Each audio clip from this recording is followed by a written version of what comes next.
Good morning.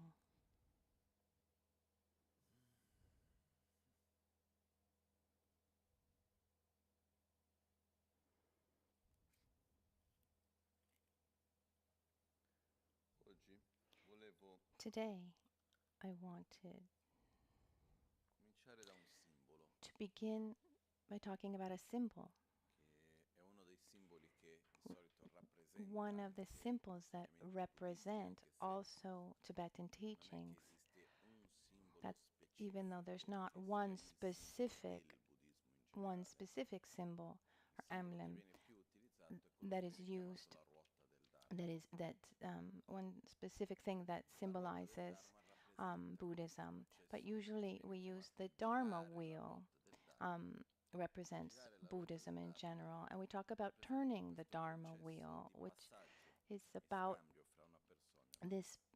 It represents this process of transmission from one person to another, from one generation to another, from experience to experience. It's said that when Buddha turned the first turning of the Dharma wheel in Sarnath in Varanasi, when he taught for the first time the Four Noble Truths. Anyway, the Dharma wheel is represented, it has three parts to it. There's the nucleus, the center, like it really looks a lot like the wheel of a bicycle or of a boat.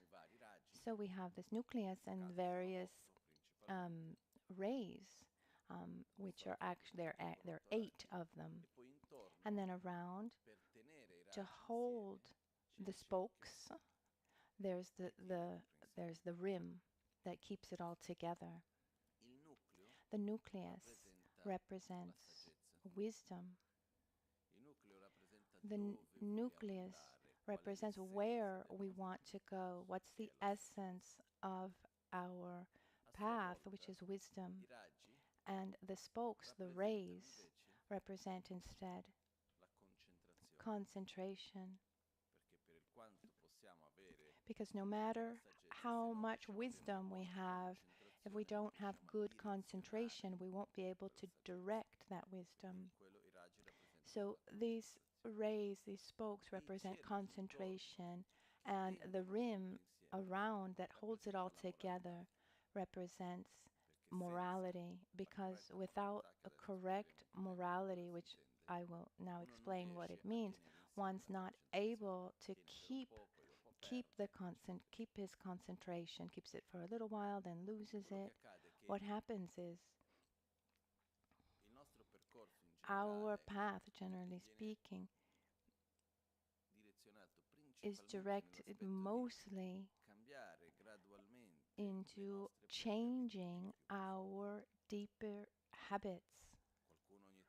Someone to me sometimes, how is it possible that I recite all the meditations and the mantras, and then I get angry sometimes, or I do this or that? You know, if there were a shortcut, if there was a one-stop shopping, una tamtam, but there's not. We transform our habits gradually. We have inside things that we ourselves, that in many times in our lifetime we're not even able to see, and they don't, that things that don't come out. So it's a gradual process of transformation, our own paradigm, our world view, and then gradually familiarize ourselves with images, with emotions, certain emotions instead of others, or but let's imagine also having to do physical training. I have many examples, but let's start with a physical training. Someone who wants to run a marathon, for example, who really not just run a marathon, but wants to be in the top 10. To train for the marathon, starting with a physical state like my own, I don't even know what a marathon is. What happens? I need to start training. And to train, if I go and I take one day and I spend all day training with so much effort, so much, and then I'm in bed for 3 days. And then the next week I decide to train some more. I do a few more intense all-day trainings, and then I do nothing. What happens is I'm training,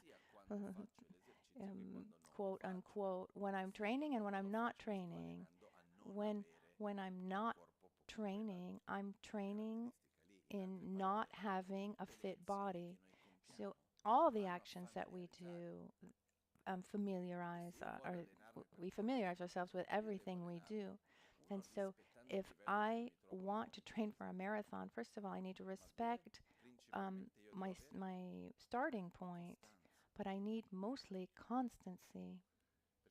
Because if I'm not able to train with a certain constancy, what happens is what I gain in one day, afterwards, I'll lose it if I stop training. It's a little bit like, let's imagine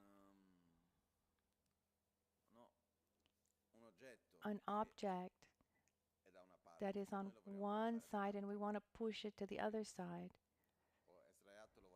Or it's lying flat and we want to raise it. So we put all this effort into bringing it up, pushing it up, and then we stop. If we push up, and then it stays. And then if we do the opposite, then we push it down, and then we decide, we put so much effort, bring it back up, and then we leave it, and it falls down again. Doing this again and again, one needs a lot of time for it to really, really change direction. Maybe we get there, but the tendency is that when we are not training in one direction, what we do anyway is a kind of training, is a training. In other words, every thought that we have, every choice that we make, every interaction that we have is a process of transformation, of familiarization. Is that clear? It's not that I can choose to train or not train, transform or not transform. Every moment, everything I do, I'm familiarizing myself with one thing or another. What happens is that which often pushes us are not our knowledge, not our, how can I say, our conceptual conclusions of what we should do, but what pushes us mostly are our habits. When we see, for example, if we look at our own speech, we say, okay, I want to talk like this, or, what pushes us more, our habits or what we know? Normally, it's just the habit that we have. So, when we want to familiarize ourselves with something that is not a habit of ours, we need to put effort into it. We need to get outside our comfort zone and do it at the beginning as if it were artificial, in the sense it doesn't come spontaneously, but little by little we get there. And this is represented by this rim, this circle around the wheel, because when we've understood something, we've only taken the first step, but afterwards there's the whole process of being able to maintain it, take the example that seems banal, but it's not. Let's take the example of our diet. I go and I see, oh, I shouldn't eat this thing or that thing because it's bad for me. I should eat this, that, and the other because it's good for me. I've understood. They've explained it to me 1,000 different ways. I have all the understanding of as to why this is so. And what do I do? There will be moments where I'm in front of that food that I know I shouldn't eat, but I really want to eat. Yeah. And at that point, what do I do? Okay, well, it's just once in a while. I, if I'm able to keep If I'm able to keep my commitment, I go in that direction. If I'm not able to keep that commitment, I take steps backwards. But what happens is when we have the knowledge about something, but it hasn't become a deep habit, then our ability to keep commitments becomes fundamental. When we use the term morality, it's not understood as, how can I say, what we mean, like, oh, it's immoral or moral, which is more related to ethics, because ethics means where one goes to talk about is what is good, what is bad, what's right, what's wrong, what should be abandoned, what should be cultivated. This is also very important, but something that is different is morality is different. It's our own ability to cultivate what we know is right and abandon what we know is wrong or harmful and keep the commitments that we've taken. When we're able to maintain the commitments that we've taken, it's that's going to allow us to gradually train in this process of change, to, to change things, to create new habits. There are some texts that say morality is the fertile soil where we can grow our qualities.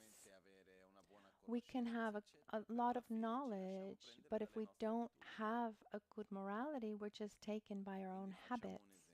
So let me give you an example. I think it's important to develop gratitude because really, if we don't have gratitude at the end of the day, we're always dissatisfied because satisfaction is one of the keys to our level of happiness. Is not a result of what I have, but it's a result of how I live what I have, the value that I give to the things I have. Satisfaction comes from that.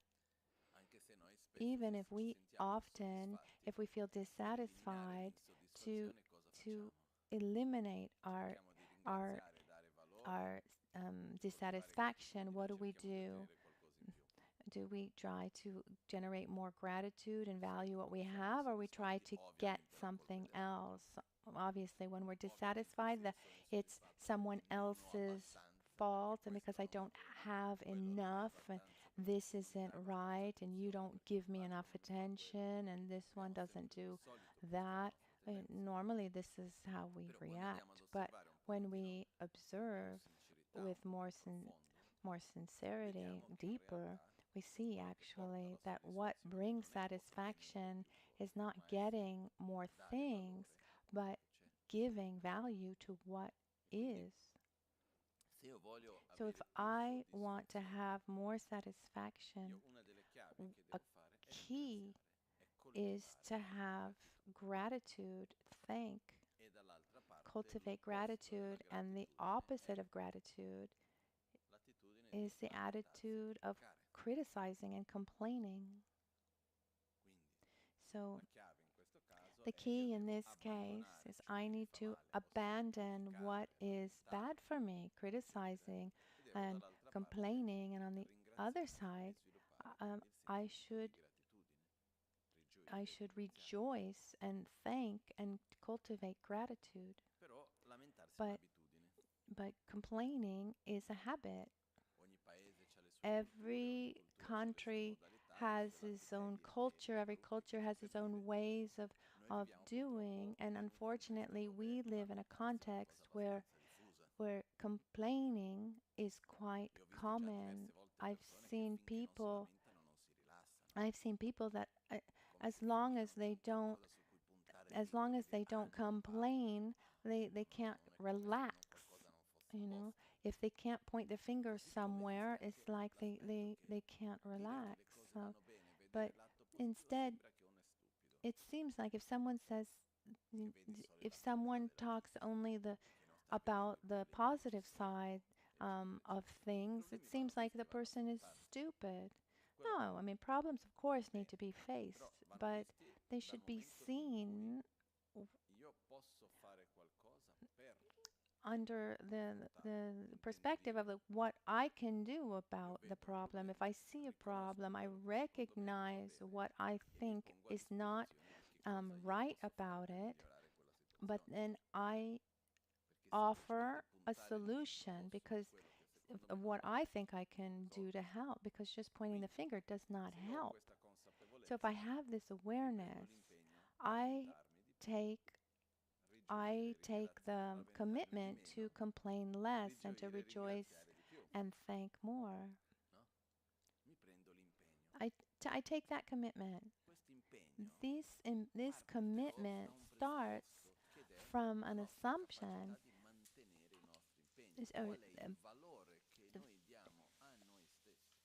which is the value that we give to our own commitments. A little bit like if I take the commitment that for a week, every day, after I wake up, the first thing I do is I jump 5 times. What does it change if I don't jump 5 times? What it changes is that I'm not keeping my commitment. For 1 week, I've taken a commitment. It's our ability to maintain our commitments. That's what allows us to then face things like not complaining and being able to rejoice, etc., etc. But at the basis, there's this ability to actually keep our word, our commitment. It's a little bit like I can choose many different roads, but there's also the ability to stay on the road, stay on the path that I've chosen. And so something that's important for us is to be able to cultivate respect towards our own word, towards our own choices, towards the commitments that we ourselves have taken. And when we talk about cultivating morality, it's about that, cultivating our ability to maintain the commitments we've taken. The vows, commitments, well, like I say, I'm going to do this and I'm not going to do that. When we see our path, generally speaking, and I could say that this applies to all religions, but here we're talking about Buddhism. It can be divided into 3 parts. We have view, tawa in Tibetan, where one studies, understands, changes gradually one's own paradigm, worldview. It's quite intellectual, there's the understandings, and then gradually one transforms one's worldview. And then there's the second part, chupa, is the part of conduct. And here is where morality is fundamental, where one gives a direction that matches one's view, the way I speak, the way I interact physically, my way of thinking, the way I act, the way I think, the way I speak. They need to match our view, our paradigm. And here we can take vows, or I'm going to do this and I'm not going to do that. And that third part, which is called gompa, normally translated as meditation or process of familiarization, is where we use the tools like formal meditation, the recitation of mantras, like different sadhanas, sacred art, etc. We use these as tools to help us to help familiarize our mind with this conduct based on this understanding. But they're all important. But conduct is extremely important. So how do we apply conduct? By taking commitments. Because I can take can I can take a commitment that that I'm going to breathe every day, and whether I take the commitment or not, as long as I'm alive, I'll be breathing. I remember in India, my teacher, Geshe Thupten Rinpoche, there was a moment he was talking to one of the departments within the monastery, the Kamsa is called. It's the big monasteries in Tibet.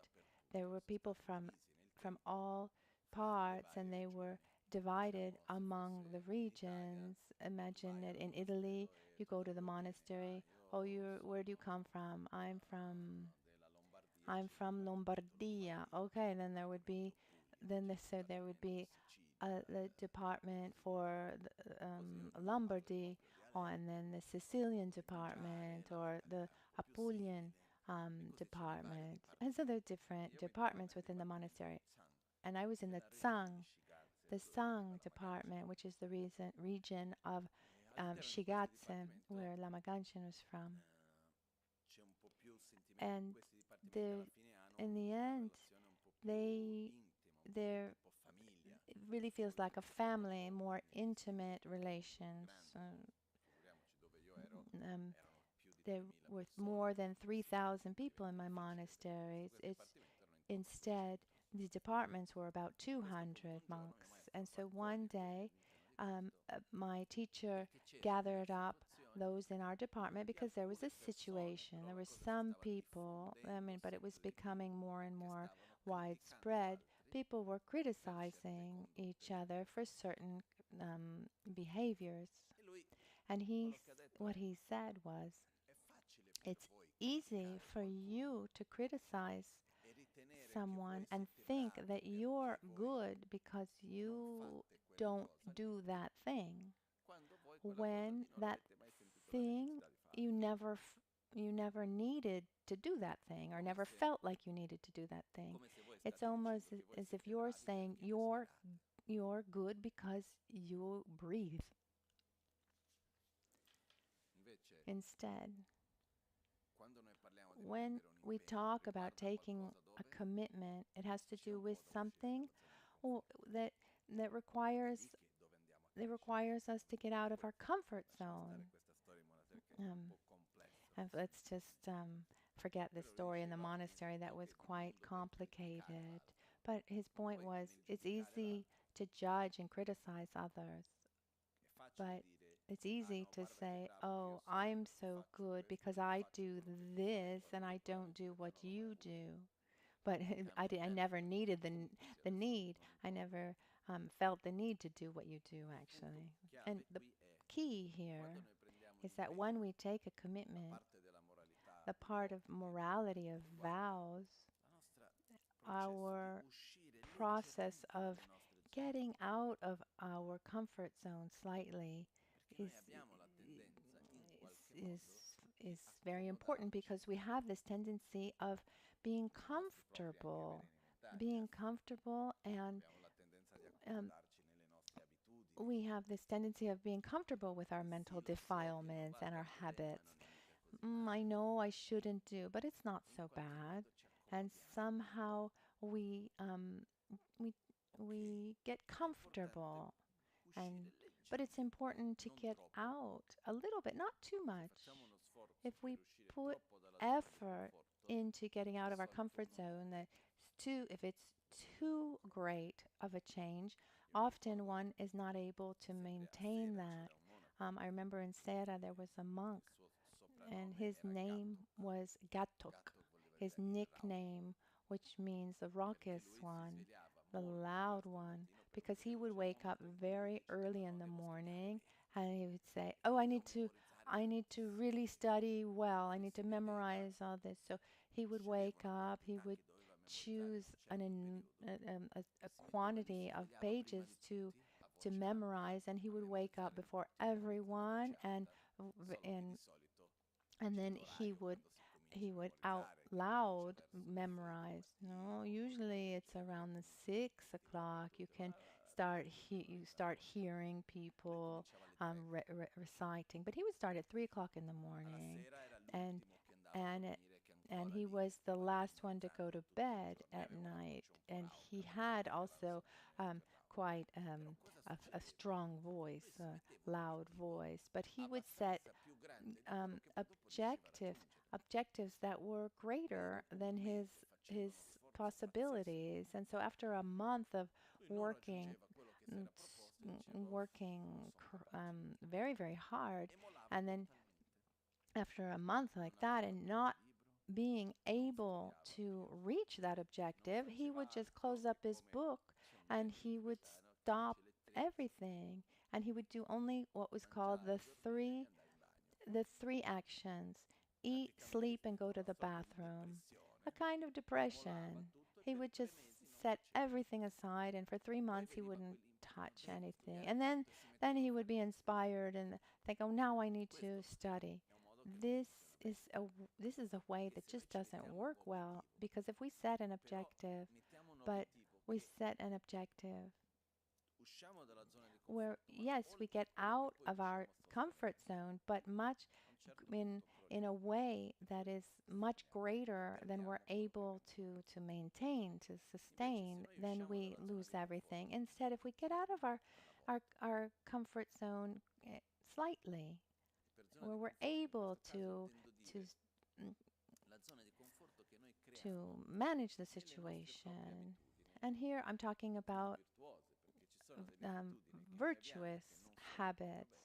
I mean, there are habits we have that are not virtuous, but we're comfortable with those habits. We get used to them, and to get beyond those, little by little, we need just one step after the other. Something that seems it's we do things that seem almost indifferent. It seem and maybe one can even look at oneself and say, "I'm not doing anything." When we take small steps with constancy, we will see we'll see marvelous change. It is very powerful. So choose with awareness what our habits are. First, let's start with our physical habits and then verbal habits. The first step is to recognize physically what I can get better. What do I do when I wake up in the morning? What's the first thing I do? How do I eat? What's the way? How do I walk? They're small things. The exercise, and oh, okay, that that would be great, but maybe it's tiresome, it's difficult. Okay, well, let me try for a week. And this is something that's also really important. When we take a commitment, this in this commitment should be um, defined as with a certain amount of time, or one takes a commitment for life. From my experience, it's really important at the beginning, really to take a commitment for a specific amount of time, for 2 weeks, for 1 month, for 3 months. In certain cases, maybe even a year, but not much longer. And then little by little, once one has concluded that commitment, one can choose to renovate, to renew, to renew that commitment or not. And that allows me to stay in that right direction. There are different vows within the Buddhist tradition. There are vows to not kill, to not lie, to not steal, to not take substances that take away the mental clarity, like alcohol or drugs, not have a wrong sexual contact. And then there are also the bodhisattva vows that are 18 plus 6, and then there are the vows of mental mind training. Then there are tantric vows. But before getting into formal vows, taking formal vows, my advice is that everyone should observe one's own habits, physical habits, verbal habits, and mental habit. These three types of conduct, and then choose. Not too many, because once we put we put too much wood on the fire, it's an excuse to not do anything. Okay. Instead, okay, it's just enough. That's perfect. And then we can add more gradually. For example, like the awareness of our own word, our speech.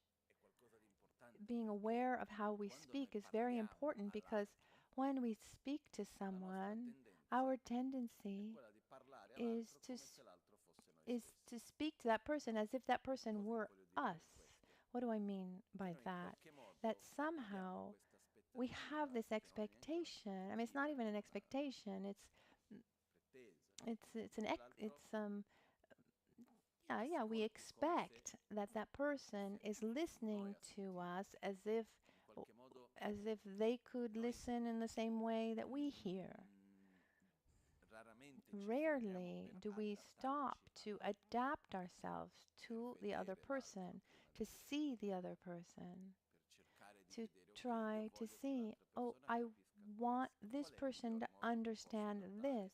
What's the best way that I can adapt myself to his or her mentality, or to this moment that this person is living? Commun- verbal Verbal communication requires so many elements.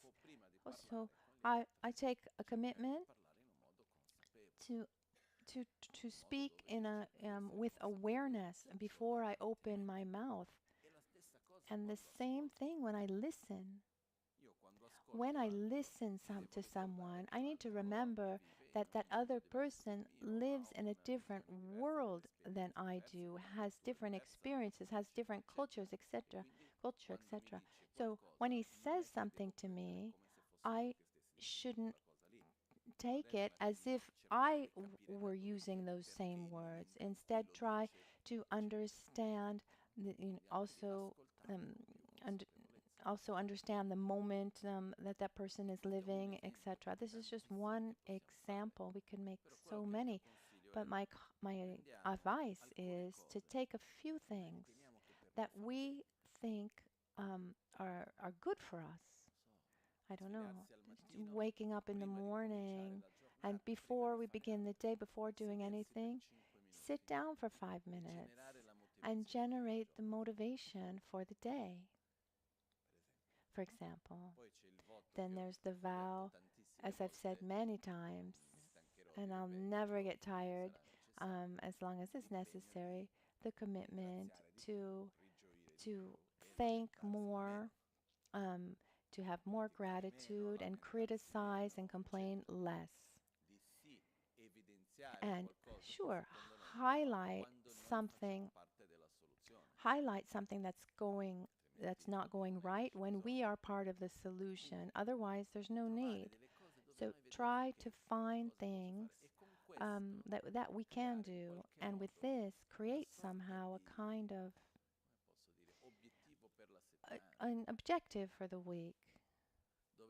We say, okay, this week, what do I want to work on this week?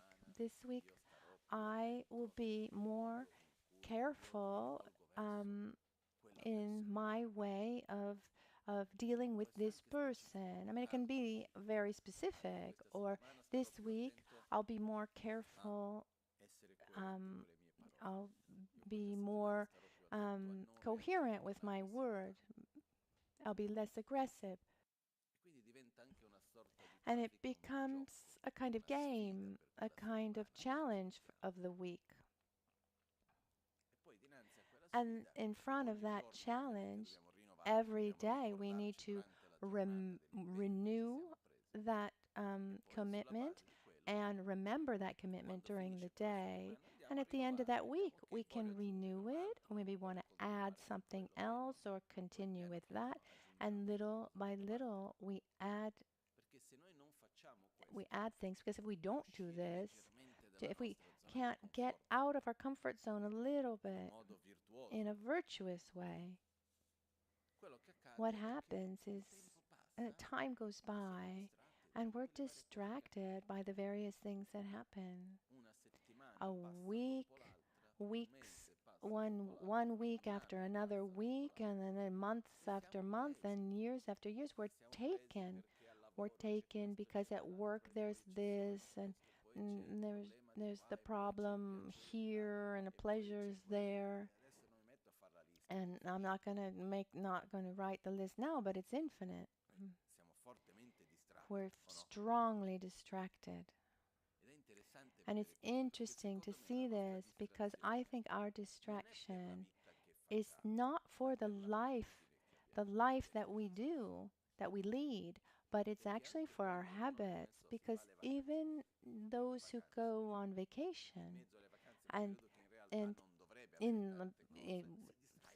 one shouldn't be distracted on vacation. But I see even someone, maybe it's because someone worked so hard, and then one after retirement is continuously distracted, because it's a deep habit that we have. So if we don't take serious commitments with ourselves, and remember that these commitments should be taken in relation to the length of our own legs, because if we take commitments that are too great for us, we will fail. If we don't do something, at the end we just keep reacting in front of various situations instead of giving a direction to ourselves. When we see life goes by so quickly, and among the various situations the situations, familial or at work or global situations, as a teacher said, during the day we're distracted, at night we sleep, and life goes by. Instead, if we're able to give a direction, a simple direction, have a direction, take a direction with awareness, and in front of that, every situation that we live is part of our path, is part of our so-called inner training. And this is extremely precious. So to be able to maintain our direction of concentration and wisdom, we need this rim that holds it all together, which is our morality, this ability that we have to maintain commitments. And we're talking about, of course, healthy habits, positive. My advice is to start with small commitments. Small commitments we take with ourselves that can really help us. A fundamental a fundamental habit, for example, is to stop victimizing ourselves. It seems obvious, but it's marvelous to be able to do that.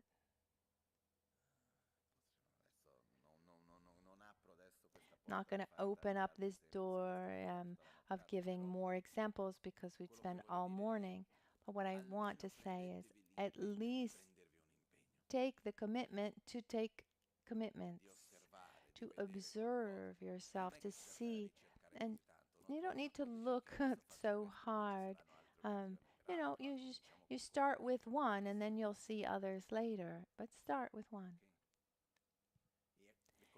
And let's remember, we start with external things, physical things, verbal things, and then maybe the commitment to the commitment to do prostrations in the morning, make water bowl offerings, to meditate, to read something. Um, you know, we could take the commitment also really to train in feeling something deeply and not just to do something as a formality. I mean, there's so many, many, many, until we get to commitments that have to do with our mind. But first we need to start with physical and verbal commitments to then be able to direct the mind when those are the hardest commitments. When we're able to direct our speech and our physical interactions, that will give us more easily the ability to have control over our emotional and mental conduct. This is what I wanted to say. So when we see the symbol of the Dharma wheel, which is often represents Buddhism, for there to be a good concentration, first of all, we need to uphold our morality. Also, because to be concentrated, we need to eliminate distractions. To eliminate distractions, you need morality. This is a key. And without a good concentration, you can't get into deeper states of consciousness and where you are deepening the experience and transforming your mind on a deeper level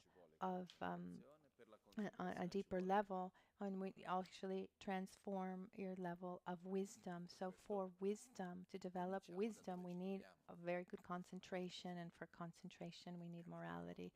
So let's start, but let's start where we are. Oh, it would be wonderful if I could. Well, okay, yes, but we need to accept ourselves with love and affection and respect where we are. And what's the most beautiful thing is being able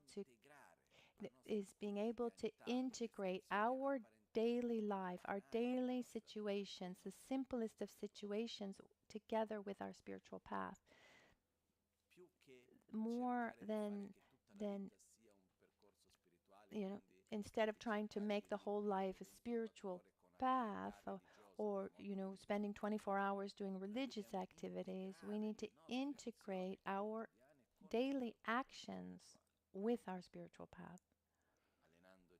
Training in generosity, morality, patience, joy, etc., etc. And this makes it so that even actions that seem mundane or banal can be strongly part of, integrated into our spiritual path. They are how we live our lives. Okay, it's time for our dedications.